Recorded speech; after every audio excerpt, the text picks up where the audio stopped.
When you've completed your research and ready to compile your bibliography, Zotero is here to help.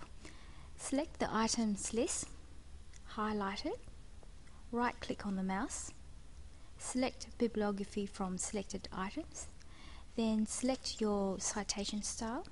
I always go for the Harvard style. Click OK.